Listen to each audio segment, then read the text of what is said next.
नमस्कार दोस्तों, welcome to validation.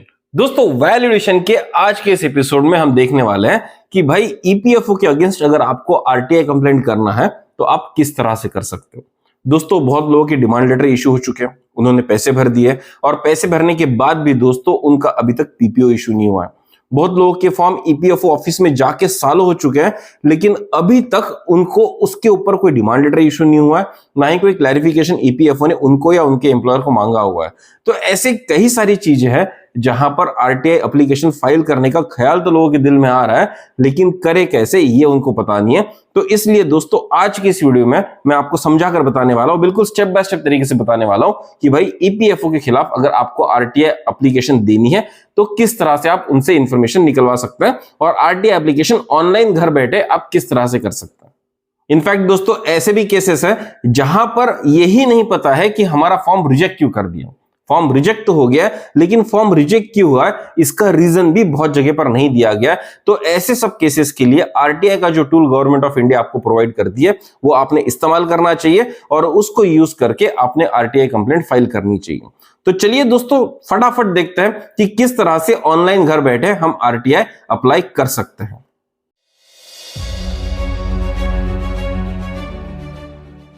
दोस्तों वीडियो में आगे बढ़ने से पहले मैं आप सबसे गुजारिश करूंगा कि अगर आपने आज तक वैल्यू एडिशन विद हर्षवर्धन इस चैनल को सब्सक्राइब नहीं किया तो आपको इस चैनल को सब्सक्राइब करना चाहिए, क्योंकि दोस्तों इस चैनल पे मैं सीनियर सिटीजन्स के हेल्प के लिए बहुत सारे फाइनेंशियल वीडियोस बनाता हूं। हायर पेंशन का कोई भी अपडेट आता है तो सबसे पहले आपके पास पहुंचाने की कोशिश करता हूं और उम्मीद करता हूं कि ये जो वीडियोस मैं आपके लिए बना रहा हूं ये आपको फायदेमंद हो, आपके जिंदगी में थोड़ा सा वैल्यू ऐड करे। और दोस्तों अगर आप इस तरह के अपडेट कंटिन्यूस पाना चाहते हैं तो आपको बस एक छोटा सा काम करना है, आपको चैनल को सब्सक्राइब करना है और वहां जो बेल आइकन होगा उसको क्लिक करके नोटिफिकेशंस ऑन कर लेना है, ताकि दोस्तों जब भी मैं कोई नया वीडियो बनाऊं वो आपके काम आ सके, वो आपके स्क्रीन पर अपीयर हो सके। तो दोस्तों आज तक अगर आपने चैनल को सब्सक्राइब नहीं किया तो जरूर सब्सक्राइब कर लीजिए। तो आइए दोस्तों जानते हैं कि ऑनलाइन आरटीआई एप्लीकेशन किस तरह से फाइल किया जा सकता है। तो दोस्तों जैसे कि अभी आप स्क्रीन पर दिख रहे हैं, सबसे पहले आपको गूगल ओपन करना है और गूगल में जाके आपको सर्च करना है आरटीआई ऑनलाइन। अब दोस्तों जैसे आप आरटीआई ऑनलाइन सर्च करेंगे तो जो पहला लिंक आपको खुलेगा वही खुलेगा दोस्तों rtionline.gov.in का। इसके ऊपर आपको क्लिक करना है। आप जब दोस्तों इसके ऊपर क्लिक करेंगे तो कुछ चीजें यहां पर आएंगी और यहां पर आने के बाद आपको दोस्तों इसको ऑफ करना है। और ऑफ करने के बाद आपको करना क्या है कि यहां पर जाना है और जो ऊपर में यहां पर सबमिट रिक्वेस्ट है इस बटन के ऊपर दोस्तों आपको क्लिक करना है। जैसे ही दोस्तों आप सबमिट रिक्वेस्ट के ऊपर क्लेम करेंगे यहां पर आपके सामने कुछ गाइडलाइन आ जाएंगे। ये गाइडलाइन पे मोटे मोटे तौर पर यह बताया गया है कि आप 3000 वर्ड तक का अपना जो ये है ग्रीवेंस है वो आप यहां पर रेज कर सकते हैं, जिसके अगेंस्ट आपको यहां पर आरटीआई का इंफॉर्मेशन दिया जाएगा। मतलब कि आपकी जो क्वेरी है जो आप पूछना चाहते हैं उसका मैक्सिमम साइज होगा दोस्तों 3000 वर्ड्स का। और ये 3000 वर्ड्स के ऊपर अगर आपकी कोई क्वेरी जा रही है तो आपको एक अलग से पेपर पर लिख के उसको एज एन अटैचमेंट ज्वाइन करना होगा, तभी उसको एक्स्ट्रा वर्ड्स को कंसीडर किया जाएगा। उसके अलावा दोस्तों ये बोल रहे हैं कि अगर आप बिलो पॉवर्टी लाइन के मेंबर है तो आपको एक्चुअली आरटीआई का फीस देने की कोई जरूरत नहीं, लेकिन अगर आप सधन व्यक्ति है, पॉवर्टी लाइन के नीचे नहीं आता है, तो आपको कुछ फी पे करनी पड़ेगी। वो आप internet banking, credit card, UPI, RuPay card कुछ भी यूज करके दोस्तों आप यहां पर पैसा भर सकते हो, इसकी फीस दे सकते हो। ओके दोस्तों, छोटी छोटी गाइडलाइंस यहां पर दी गई है, जिसमें जो काम की गाइडलाइन थी वो दोनों दोस्तों मैंने आपको बता दी कि भाई अगर आपका 3000 वर्ड के ऊपर का क्वेरी है तो आपको अलग से अटैचमेंट लगाना है, और अगर आप बिलो पॉवर्टी लाइन के नीचे के लोग हैं तो दोस्तों आप मतलब पॉवर्टी लाइन के नीचे अगर आप आते हैं तो आपको फीस नहीं लगेगी, उसके ऊपर दोस्तों आपको फीस लगेगी और बहुत नॉमिनल सी फीस होती है, वो दोस्तों हम देखेंगे। अब दोस्तों आपको यहां पर क्लिक करना है I have read and understood the above guidelines. इस पे दोस्तों जब आप क्लिक करेंगे और आप सबमिट करेंगे तो सबमिट करते ही दोस्तों आपका online RTI request form open हो जाएगा। अब दोस्तों जैसे ही ऑनलाइन रिक्वेस्ट फॉर्म आपका ओपन हो जाएगा तो यहां पर दोस्तों कुछ फील्ड्स दिए गए जो रेड मार्क किए स्टार से। तो दोस्तों ये जो स्टार से मार्क किए हुए फील्ड है ये कंपलसरी फील्ड है, ये आपको देने ही होंगे। इसको दिए बगैर दोस्तों आपका फॉर्म प्रोसेस नहीं किया जा सकता। अब दोस्तों यहां पर हमको पहले हमारी मिनिस्ट्री सिलेक्ट करनी है, उसके बाद हमको हमारा जो डिपार्टमेंट है मतलब कि ईपीएफओ है उसको सिलेक्ट करना है। हम चाहे तो डायरेक्टली यहां पर आकर एम्प्लॉइज प्रोविडेंट फंड ऑर्गेनाइजेशन दोस्तों यहां पर सर्च पब्लिक अथॉरिटी करके जो कॉलम है और जो यहाँ टेक्स्ट बॉक्स है यहां पर दोस्तों हम एम्प्लॉइज अगर टाइप करेंगे तो ईपीएफओ खुल जाएगा। आप इसको डायरेक्टली यहां पर क्लिक कर सकते हैं और यहां पर देखिए बाय डिफॉल्ट ही यहां पर लिख के आ गया। लेकिन अगर दोस्तों ये जो वीडियो मैं आपको दिखा रहा हूं इन जनरल बता रहा हूं कि आरटीआई कैसे फाइल करना है, नॉट जस्ट फॉर ईपीएफओ। अगर आपको किसी और मिनिस्ट्री के साथ कुछ है तो आप यहां जा सकते हो, अपनी मिनिस्ट्री सिलेक्ट कर सकते हो। वो मिनिस्ट्री सिलेक्ट करने के बाद दोस्तों उस मिनिस्ट्री के अंदर जो जो डिपार्टमेंट आते हैं उसकी लिस्ट पूरी आपको यहां पर आ जाती है। आप यहां पर जाके उसको सिलेक्ट कर सकते हो। लेकिन क्योंकि हम स्पेसिफिकली ईपीएफओ की बात कर रहे हैं तो हम यहां पर search public authority directly search कर सकते हैं। एम्प्लॉयज करके सर्च कीजिए, एम्प्लॉयज प्रोविडेंट फंड ऑर्गेनाइजेशन करके यहां पर आ जाएगा और सीधा सीधा यहां पर आपको मिल जाएगा। और दोस्तों ये जो भी आपका क्वेरी होगा ये सीधा जो सेंट्रल पीएफ ऑफिस होता है वहां पर जाएगा, न्यू दिल्ली को। अब दोस्तों यहां पर जो दूसरी इंफॉर्मेशन आपको देनी है वो देनी है आपका ईमेल आईडी।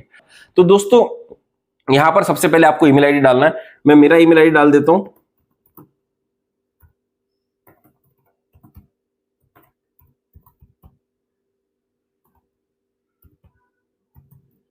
और दोस्तों ये जो मेरी इंफॉर्मेशन है ये मैं यहाँ पर शील्ड करके रख रहा हूँ ताकि भाई मुझे स्पैम ना हो जाए, और ऐसे भी वीडियोस में पब्लिक इंफॉर्मेशन, प्राइवेट इंफॉर्मेशन नहीं देनी चाहिए। अब दोस्तों अगला जो आपको भरना है वो भरना है आपको मोबाइल नंबर भरना है। आप अपने यहाँ पर मोबाइल नंबर भर दीजिए तो आपको एक छोटा सा अलर्ट आ जाएगा। अब आपको ईमेल आईडी जो है आपका कंफर्म करना है, यहाँ पर आप कंफर्म कर दीजिए। आप अपना नेम यहाँ पर टाइप कर सकते हैं।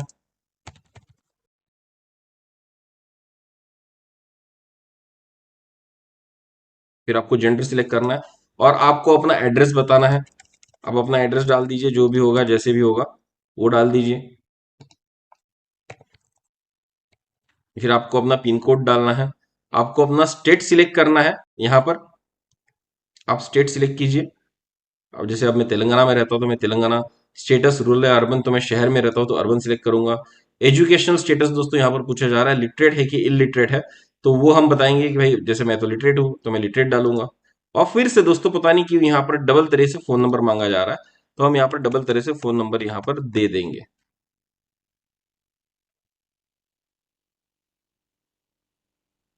अब दोस्तों मैं आपको बता दूं ओनली इंडियन सिटीजन ही आरटीआई फाइल कर सकता है। तो यहाँ पर आप इंडियन सिटीजन हैं तभी आप ईपीएफओ से शिकायत भी कर रहे हैं। आपको सिलेक्ट करना है Indian. Is the applicant below poverty line, तो जैसे अब मैं नहीं हूं तो मैं नो यहां पर क्लिक करूंगा तो मुझे 10 रुपए की फीस दोस्तों यहां पर पे करनी पड़ेगी। 10 रुपए मुझे देने ही पड़ेंगे। अब दोस्तों यहां जो भी मेरी क्वेरी होगी मैं यहां पर डाल सकता हूं। जैसे कि अगर समझ लीजिए आपकी जो क्वेरी है वो है रिगार्डिंग आपकी कि भाई आपने आपको डिमांड लेटर इशू हो चुका था, आपने डिमांड लेटर के पैसे भर दिए थे और अभी तक आपको पीपीओ इशू नहीं हुआ। तो दोस्तों आपको यहाँ पर क्या क्या रिलेवेंट इन्फॉर्मेशन डालनी चाहिए। आपने अपना जो हायर पेंशन एप्लीकेशन का एक्नॉलेजमेंट नंबर था वो आपको यहाँ पर डालना चाहिए। और अगर आपने डिमांड लेटर भरा है तो अगर आपने कोई ड्राफ्ट के थ्रू भरा होगा तो ड्राफ्ट का नंबर अगर आपके पास होगा तो वो आपने डालना चाहिए। और दोस्तों आपकी इंफॉर्मेशन उनको देनी पड़ेगी ताकि आपका जो अकाउंट है वो ट्रैक कर सके। जो आपका प्रीवियस पीओ होगा, अगर आपकी ऑलरेडी पेंशन चल रही है तो उसके बारे में भी दोस्तों आपको डिटेल्स यहाँ पर देनी चाहिए, क्योंकि आप अपने बारे में जितनी डिटेल्स देंगे उतनी क्लैरिटी के साथ दोस्तों आपको वो इन्फॉर्मेशन मिल सकती है ना। या हो सकता है अगर आपको कुछ नियम पता करना हो तो आप नियम के बारे में पूछ सकते हैं। तो आपकी जो क्वेरी है उसको आपको स्ट्रक्चर करना होगा कि भाई ऐसी जो भी क्वेरी मैं मांग रहा हूं अगर वो पर्सनली मेरी क्वेरी है तो वो मुझको डिटेल्स के साथ देनी होगी ताकि ईपीएफओ उसको ट्रैक कर सके प्रॉपरली, है ना। क्योंकि अगर वो ट्रैक ही नहीं कर पाएंगे तो उनको कैसे पता चलेगा कि आप 140 करोड़ भारतीयों में से आप कौन हो और आपका एप्लीकेशन पड़ा कहाँ है।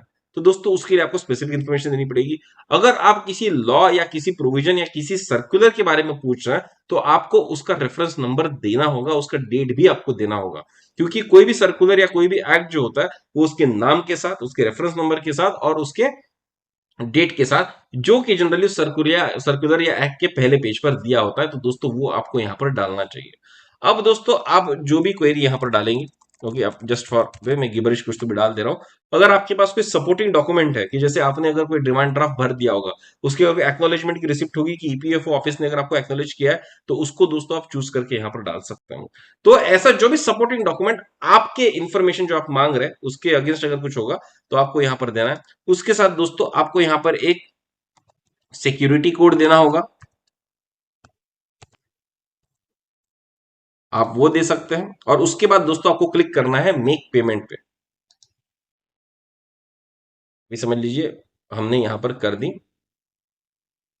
और यहां पर पूरा इंफॉर्मेशन जो मैंने भरा था वो लिख के आ गया, है ना। अब मैं गूगल को बोल रहा हूं भाई इसको बंद करो, गूगल क्यों मेरी इंफॉर्मेशन पूछ रहा है। अब देखिए मेरा नाम यहां पर लिख के आ गया, फी यहां पर लिख के आ गई। और दोस्तों जैसे ही मैं यहां पर बोलूंगा कि हाँ मुझे ये पैसे भरने हैं, तो और मैं यहां पर पेमेंट गेटवे सिलेक्ट कर लेता हूं और मैं बोलता हूं पे, तो ये मुझे एसबीआई के पेमेंट गेटवे पर लेके जा रहा है, जो शायद इनका ऑफिशियल पार्टनर है। अब दोस्तों ये जितने भी सारे पेमेंट के ऑप्शंस आपको दिख रहे हैं, जैसे कि internet banking, debit card, credit card, UPI, इसमें से किसी का भी इस्तेमाल करके आप ये 10 रुपए का भुगतान यहां पर कर सकते हैं। अब जब आप ये भुगतान कर देंगे तो उसके बाद दो चीजें हो सकती है। पहला हो सकता है कि आपका पेमेंट सक्सेसफुल होने के बाद आपका एक यूनिक रजिस्ट्रेशन नंबर जनरेट हो जाए, जो आपको फ्यूचर करस्पॉन्डेंस के लिए काम आएगा। आरटीआई जो भी आपने फाइल किया है उससे रिलेटेड अगर आपको कोई भी कम्युनिकेशन किसी भी गवर्नमेंट डिपार्टमेंट के साथ करना है, तो उसका यूनिक रजिस्ट्रेशन नंबर ही दोस्तों आपको काम आता है, और वो आपको सेव करके रखना है। या तो उसका स्क्रीनशॉट लेके रखिए, या तो उसका मोबाइल फोन में आप फोटो लेकर रख लीजिए। हो सकता है दोस्तों कि आपका पेमेंट कट जाने के बाद इमीडिएटली यूनिक रजिस्ट्रेशन नंबर ना बना, तो दोस्तों ये जब नंबर नहीं बनेगा तो उसके लिए क्या करना है, ये जो स्टार्टिंग में गाइडलाइन हमने देखा था उसमें दोस्तों दिया हुआ है। ईपीएफओ अपने गाइडलाइन में ये कहता है कि अगर आपका भुगतान हो चुका है तो आपका यूनिक रजिस्ट्रेशन नंबर डेफिनेटली बनेगा। इसमें हो सकता है कि 24 घंटे से लेकर 48 घंटे, मतलब 24 आवर्स टू 48 आवर्स का टाइम लग सकता है, और तब तक दोस्तों आपको सेम आरटीआई के लिए डबल पेमेंट करने की जरूरत नहीं है, आपको नया आरटीआई क्लेम करने की जरूरत नहीं है। डेफिनेटली अगर आपका पैसा ईपीएफओ को मिल चुका है या आरटीआई पोर्टल को मिल चुका है, तो उसके बाद आपका यूनिक रजिस्ट्रेशन नंबर आपको एसएमएस के थ्रू मिल जाएगा या आपको ईमेल पे मिल जाएगा, लेकिन इसके लिए 48 आवर्स का समय लग सकता है।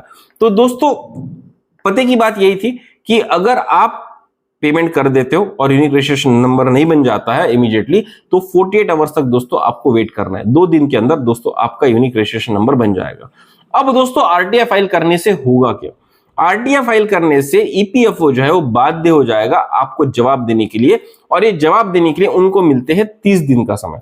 तो दोस्तों 30 डेज का जो समय ईपीएफओ को मिलेगा, इसी में उसको रिस्पॉन्ड करना है। अगर वो रिस्पॉन्ड नहीं करते तो दोस्तों उनके ऑफिसर्स को, जो वहां पे पब्लिक इंफॉर्मेशन ऑफिसर होता है, उसको यहां पर फाइन लग सकता है। तो दोस्तों ये एक बहुत बढ़िया तरीका है जहां पर आप ईपीएफओ ऑफिशियल्स को फोर्स कर सकते हो आपको वो इंफॉर्मेशन देने के लिए जो आपको चाहिए।